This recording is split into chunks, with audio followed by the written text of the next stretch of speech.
حضرت ابراہیم علیہ السلام کو جب آگ کوئی نقصان نہ پہنچا سکی تو پوری قوم حیران رہ گئی۔ پھر ان کی ملاقات وہاں کے ظالم بادشاہ نمرود سے ہوئی۔ نمرود حضرت ابراہیم علیہ السلام کی قوم کا ایک ظالم بادشاہ تھا۔ قرآن پاک میں حضرت ابراہیم علیہ السلام اور نمرود کا ذکر اللہ پاک نے کچھ اس طرح کیا ہے۔ ارشاد باری تعالیٰ ہے، بھلا تم نے اس شخص کو نہیں دیکھا جو اس غرور کے سبب اللہ نے اسے سلطنت بخشی تھی۔ ابراہیم علیہ السلام سے پروردگار کے بارے میں جھگڑنے لگا۔ جب ابراہیم علیہ السلام نے کہا میرا پروردگار تو وہ ہے جو زندہ کرتا ہے اور مارتا ہے، وہ بولا کہ زندہ کرنا اور مارنا تو میں بھی کر سکتا ہوں۔ ابراہیم علیہ السلام نے کہا کہ اللہ پاک تو سورج کو مشرق سے نکالتا ہے، تو اسے مغرب سے نکال دے۔ یہ سن کر کافر نمرود دنگ رہ گیا۔ بے شک اللہ تعالیٰ ظالم لوگوں کو ہدایت نہیں دیتا۔ اس مقام پر اللہ تعالیٰ نے اپنے خلیل علیہ السلام کا اس سرکش ظالم بادشاہ سے مناظرہ بیان فرمایا ہے جس نے رب ہونے کا دعویٰ کیا تھا۔ حضرت ابراہیم علیہ السلام نے اس کی دلیل کو غلط ثابت کر دیا، اس کی جہالت اور کم عقلی کو آشکار کر دیا، دلیل کے میدان میں اس کا منہ بند کر دیا، اس کے سامنے سیدھا راستہ واضح فرما دیا۔ مفسرین فرماتے ہیں کہ یہ بادشاہ بابل کا بادشاہ تھا جس کا نام نمرود، اور دیگر حضرات بیان کرتے ہیں کہ یہ شخص پوری دنیا پر حکومت کرتا تھا، کیونکہ علماء کے قول کے مطابق 4 بادشاہوں نے پوری دنیا پر حکومت کی ہے، جن میں سے 2 مومن تھے اور 2 کافر تھے۔ مومن تو ذوالقرنین اور حضرت سلیمان علیہ السلام ہیں، اور کافر نمرود اور بخت نصر ہیں۔ علماء فرماتے ہیں کہ نمرود مسلسل 400 سال بادشاہ رہا۔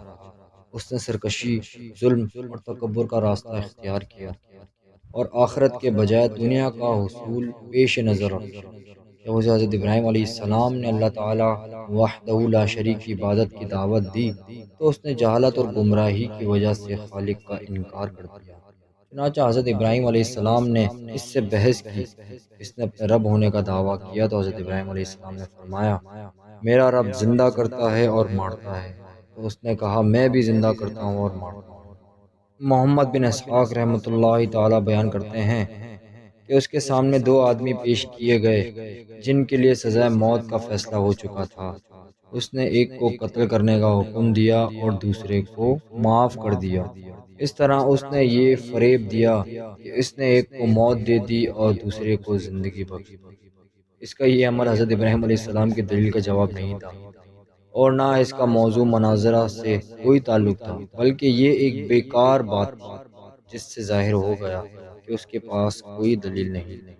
حضرت ابراہیم علیہ السلام نے جو دلیل پیش فرمائی تھی اس کی فصاحت یہ ہے کہ جانداروں کا جینا مرنا ایک عام مشاہدے کی چیز ہے، کیونکہ یہ واقعات خود بخود پیش نہیں آ سکتے، لہٰذا ضرور کوئی ایسی ذات موجود ہے جس کی مشیت کے بغیر ان کا اشیاء کا وجود میں آنا محال ہے۔ لازمی ہے کہ نظر آنے والے واقعات کا کوئی فاعل ہو جس نے انہیں پیدا کیا، انہیں اپنے نظام کا پابند کیا، جو ستاروں، ہواؤں اور بادلوں کو ایک جگہ سے دوسری جگہ لے جاتا ہے اور بارش برساتا ہے، اور ان جانداروں کو پیدا کرتا ہے جو ہمیں نظر آتے ہیں، اور پھر انہیں موت سے ہمکنار کر دیتا ہے۔ اس لیے حضرت ابراہیم علیہ السلام نے فرمایا میرا پروردگار تو وہ ہے جو زندہ کرتا ہے اور مارتا ہے۔ اس جاہل بادشاہ نے جو کہا ہے میں بھی زندہ کر سکتا ہوں اور مار سکتا ہوں، اگر اس کا یہ مطلب ہے کہ یہ نظر آنے والے کام اس کے کنٹرول میں ہیں تو سراسر ضد اور ہٹ دھرمی کا اظہار ہے۔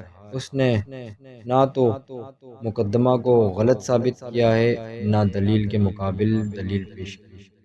حضرت ابراہیم علیہ السلام اور نمرود کے درمیان یہ مناظرہ اس دن ہوا جس دن وہ آگ سے نکلے، اس سے پہلے ان کا آمنا سامنا نہیں ہوا تھا۔ جس دن وہ اکٹھے ہوئے اس دن یہ مناظرہ واقع ہوا۔ زید بن اسلم سے روایت ہے کہ نمرود نے اشیاء خوردنی کا انتظام اپنے ہاتھ میں رکھا تھا، لوگ گلہ لینے کے لیے اس کے پاس جاتے تھے۔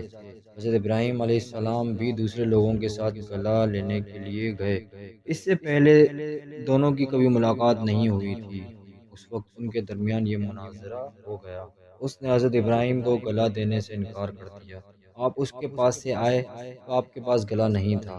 جب آپ گھر کے قریب پہنچے تو دونوں بورے مٹی سے بھر لیے اور دل میں سوچا کہ جب میں گھر پہنچوں گا تو گھر والے مطمئن ہو جائیں گے۔ گھر پہنچ کر انہوں نے بورے اتارے اور خود سو گئے۔ آپ کی زوجہ محترمہ حضرت سارہ علیہ السلام اٹھ کر بوروں کے پاس گئیں تو دیکھا کہ وہ عمدہ گلے سے بھرے ہوئے ہیں۔ انہوں نے کھانا تیار کیا۔ جب حضرت ابراہیم علیہ السلام بیدار ہوئے تو دیکھا کہ کھانا تیار ہے۔ انہوں نے پوچھا کہ یہ کھانا کہاں سے آیا؟ تو ان کی زوجہ محترمہ نے فرمایا جو آپ لائے تھے اسی سے تیار کیا ہے۔ تو آپ سمجھ گئے کہ یہ اللہ تعالیٰ نے معجزانہ طور پر عطا فرمایا ہے۔ زید بن اسلم نے فرمایا اللہ تعالیٰ نے اس ظالم بادشاہ کے پاس ایک فرشتہ بھیجا جس نے اسے اللہ پر ایمان لانے کو کہا تو اس نے انکار کر دیا۔ تو فرشتے نے دوبارہ ایمان کی دعوت دی، اس نے پھر انکار کر دیا۔